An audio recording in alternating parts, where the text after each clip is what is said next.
राधा स्वामी जी। आज के सत्संग की बानी स्वामी जी महाराज जी की है। सत्संग के वचन, जिन जिन गुरु भक्ति दारी, सो पहुँचे निज दरबारी। जिन्होंने नाम लेकर गुरु भक्ति पूर्ण कर ली, वे परमात्मा की दरगाह में पहुँच गए। चाहे कोई कौम, कोई मजहब क्यों ना हो, कानून सबके लिए एक ही है।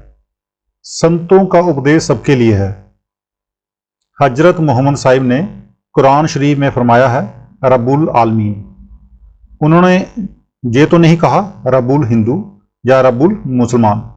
गुरु अमरदास जी ने फरमाया है, परथाए साखी महापुरख, बोल दे साजी सगल जहाने। मालिक से मिलने का कानून एक ही है। युग बदल जाते हैं, वह नहीं बदलता। वह कानून ना अंग्रेजी है, ना अरबी, ना तुर्की, ना फारसी, ना कोई और भाषा है। अगर वह किसी एक भाषा में होता तो एक कौम के साथ रियायत और दूसरी के साथ जुल्म होता। अगर कोई ऐतराज हो तो बड़े शौक के साथ कह लो। सो कहते हैं कि जिन्होंने गुरु के साथ इश्क, मोहब्बत और भक्ति कर ली, उन्होंने अपना जन्म सफल कर लिया। क्यों? क्योंकि बिना गुरु भक्ति के नाम भक्ति कभी भी नहीं होती। जब गुरु भक्ति पूर्ण हो जाती है, तब ही नाम भक्ति पूर्ण होती है। अब गुरु शिष्य की कौड़ी भी नहीं लेता। उसका मतलब है कि शिष्य का धन किसी अच्छी जगह खर्च हो जाए।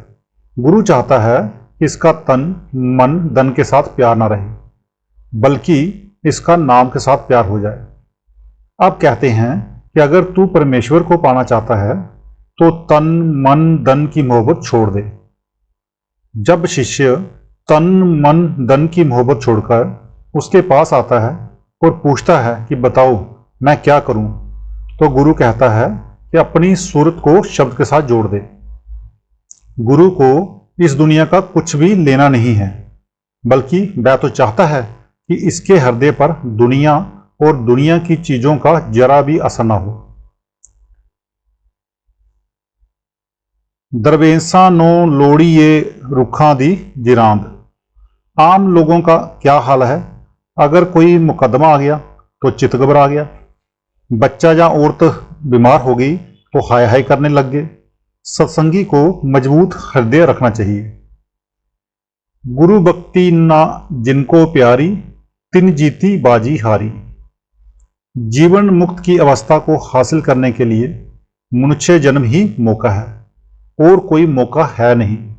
गायों, भैंसों, घोड़ों को ज्ञान नहीं, पक्षियों को ज्ञान नहीं, इसलिए जो कुछ करना है मनुष्य जन्म में करना है। अगर इस जन्म में पर्दा ना खोला तो जे उत्तम जन्म खो दिया, क्योंकि जे मनुष्य जन्म सबसे उत्तम जोनी है। सबसे निचली जोनी वृक्ष की है। इससे तरक्की करके जीव कीड़े मकोड़ों की जोनी में आता है। एक प्रेमी सत्संगी बाबा जी से पूछते हैं, पेड़ के जन्म में गई हुई आत्मा किसी ऊंचे कर्म से ही मनुष्य जन्म में आएगी? तो महाराज जी जवाब देते हैं, बेशक। असूल तो यही है कि सारा 84 लाख जोनियों का चक्कर बोकर करोड़ों सालों के बाद जीव मनुष्य जन्म में आए। मगर जो पूरे महात्मा होते हैं, उनके पास नाम की बड़ी भारी शक्ति होती है।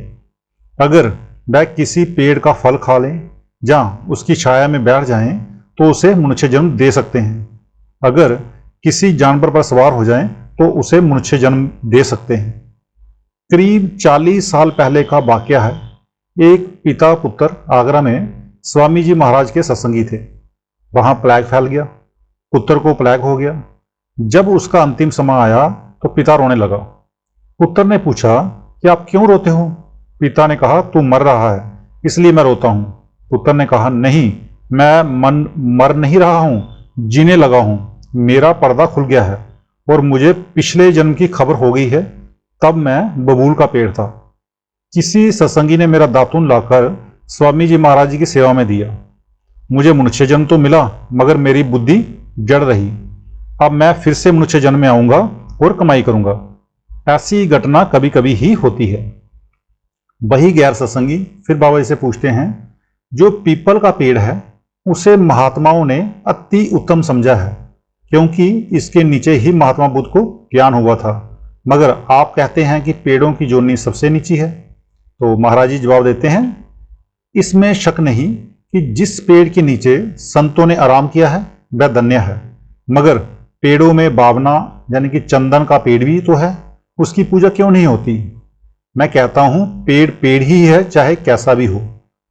वही प्रेमी गैर सत्संगी फिर से बाबा जी से पूछते हैं, अच्छा पहले आत्मा पेड़ों में आती है, फिर कीड़ों में, और फिर महाराज जवाब देते हैं फिर पक्षियों में, इसके बाद पशुओं में, और सबसे आखिर में मनुष्य जन्म मिलता है। मगर ये असूल आम चीजों के लिए है। मैं जिक्र कर रहा था उन जीवों का जिनका संतों के साथ कुछ ताल्लुक हुआ है। वे चाहे किसी जोनी में हो, उन्हें एकदम मनुष्य जन्म दिया जा सकता है, चाहे उनके कर्मों का चक्र खत्म ना हुआ हो। मगर आसानी तो हो गई, मुक्ति नाम में है।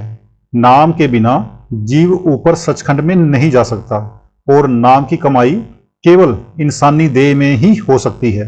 इसलिए संत पहले इसको इंसानी देह में लाते हैं। अगर आप कहो कि पेड़ों, पक्षियों और पशुओं को ले जाएं, तो ये नहीं हो सकता, क्योंकि बगैर इंसानी देह के नाम नहीं जपा जा सकता, और बगैर नाम की कमाई के ज्ञान नहीं हो सकता, और ज्ञान के बगैर मुक्ति नहीं है। जो पत्थर पूजा है वह भी एक तरह की भक्ति है, लेकिन सोचो जीवात्मा होकर बेजान से परमात्मा को हासिल करना। जो पत्थर पूजा करते हैं उन्होंने सारी कहानियां अपने मतलब के अनुसार जोड़ रखी हैं। किसी ने कहा है, पीरा नमे परंद मुरीदा में परानंद, कि पीर नहीं उड़ते, उन्हें मुरीद उड़ाते हैं। जो कुनैन बुखार को दूर नहीं करती उसे कुनैन नहीं कहेंगे। मैं कहता हूं कि अगर दन्ना को पत्थर में से परमात्मा मिला तो और किसी को भी मिलना चाहिए। असल में दन्ना था गुरु और त्रिलोचन था शिष्य। चूंकि त्रिलोचन ब्राह्मण था और दन्ना जाटों के खानदान में से आया था, इसलिए उसने सोचा कि त्रिलोचन को जाति का अहंकार है, इसे निकालना जाने तारना भी जरूर है। आओ इसके आगे मूर्ख बन जाएं। ये सोचकर एक दिन जब त्रिलोचन ठाकुरों की पूजा कर रहा था, दन्ना थोड़ी दूर हटकर बैठ गया। जब वह पूजा कर चुका तो उससे कहता है कि दादा, पूजा है तो बड़ी अच्छी, क्या एक ठाकुर मुझे भी दे सकते हो? त्रिलोचन ने कहा, हाँ, एक दुधारू गाय ला दे। दन्ना ने कहा कि दादा बहुत अच्छा, घर जाकर गाय ले आया। त्रिलोचन ने ये सोचकर कि ये मूर्ख है, इसे क्या पता कि ठाकुर क्या होता है, एक दूसरी यानी 2 शेर का बाट लाकर उसके आगे पटक दिया और कहा कि जा ले जा। दन्ना को बाट का क्या करना था, लाकर रख दिया। एक दिन त्रिलोचन मूर्ति के मुंह में भोग लगाकर खुद खाने लगा तो दन्ना ने कहा, दादा ठाकुर के साथ ठगी। त्रिलोचन ने कहा, मैं तेरा मतलब नहीं समझा। कहता है, तू ठाकुर को कुछ खिलाता नहीं, विपरीत इसके मेरा ठाकुर तो खाता पीता, हल जोतता, रहट चलाता, मतलब कि मेरे सारे काम करता है। त्रिलोचन ने मजाक समझा। कहता है, मुझे दिखाएगा? दन्ना ने कहा, मेरे साथ चल, तुझे अभी दिखाता हूं। ये कहकर त्रिलोचन को कुएं पर ले गया। कुएं की रहट चल रही थी। दन्ना ने कहा, देख वह मेरी गादी पर बैठा हुआ है। त्रिलोचन ने कहा, मुझे तो नहीं दिखता। अब जब डॉक्टर फोड़े को चीरता है तो उसकी कोशिश होती है कि जरा सा भी मवाद बाकी ना रह जाए। ठीक इसी तरह दन्ना ने त्रिलोचन को झिड़कना शुरू कर दिया कि तुझ में ये नुक्स है, ये नुक्स है, ये नुक्स है। उसके बाद उपदेश देना शुरू कर दिया, जैसा कि राजा जनक ने सुखदेव के साथ सलूक किया था। आखिर जब वह निर्मल हो गया तो उसे दिखा दिया। अगर 5 तत्वों वाला आदमी होकर एक तत्व वाले पत्थर की पूजा करे तो कितना अफसोस है। एक तत्व वाला तो कुछ बोलेगा ही नहीं। सोचो, जिस कारीगर ने छाती पर पैर रखकर छेनियां मार मार कर पैरों के नीचे लताड़ा, उसने उसको नहीं मारा। इसके विपरीत अगर आदमी को पूछता है तो आप पढ़े लिखे लोग कहते हो कि ये आदमी परस्ती है। वही प्रेमी गैर सत्संगी फिर बाबा जी से पूछते हैं, आदमी में भी परमात्मा है, लकड़ी और पत्थर में भी परमात्मा है? तो महाराज जवाब देते हैं, मैं ये नहीं कहता कि आदमी के सिवाय लकड़ी, पत्थर वगैरह दूसरी चीजों में परमात्मा नहीं है।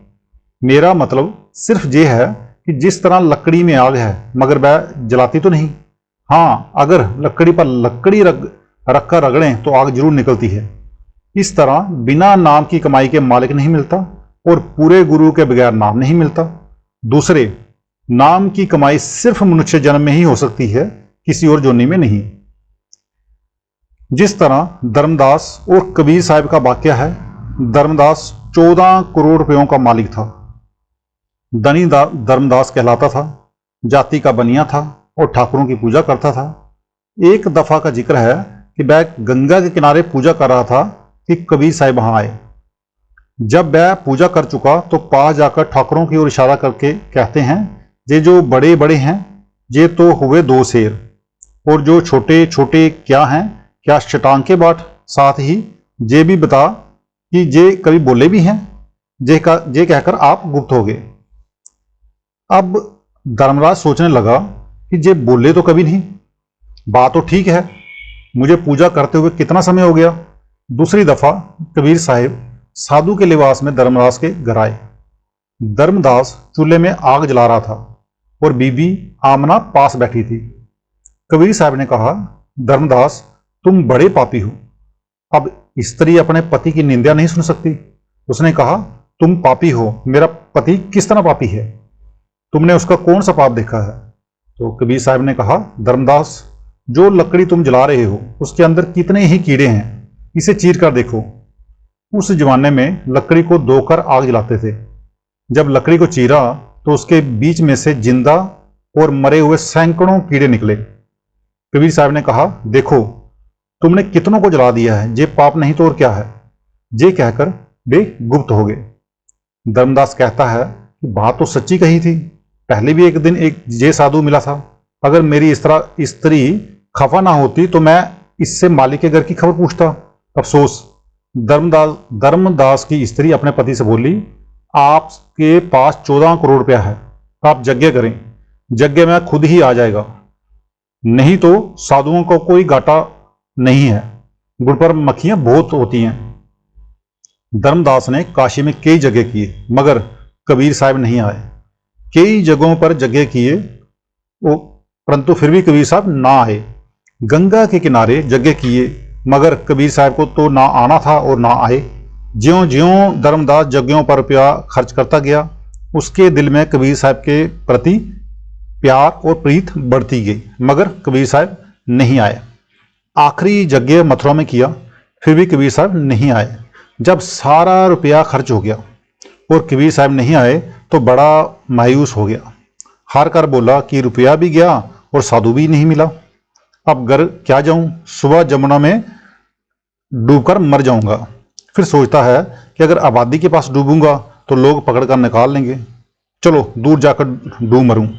जब दूर गया तो आगे कबीर साहब बैठे हुए थे, चरणों पर गिर पड़ा और कहने लगा कि मैंने आपके लिए ये किया, वह किया। कबीर साहब ने कहा, देखो धर्मदास, अगर मैं पहले आता तो तू कहता कि लालची है, और तेरी स्त्री ने भी कहा था कि गुड़ पर मक्खियां बहुत। अब मैं तुझे वह चीज दूंगा जो कभी नाश ना हो। आखिर भरपूर कर दिया। फिर वही धर्मदास कबीर साहब की गद्दी पर बैठा। तो ये था आज का सत्संग। मिलते हैं कल के सत्संग में। राधा स्वामी जी।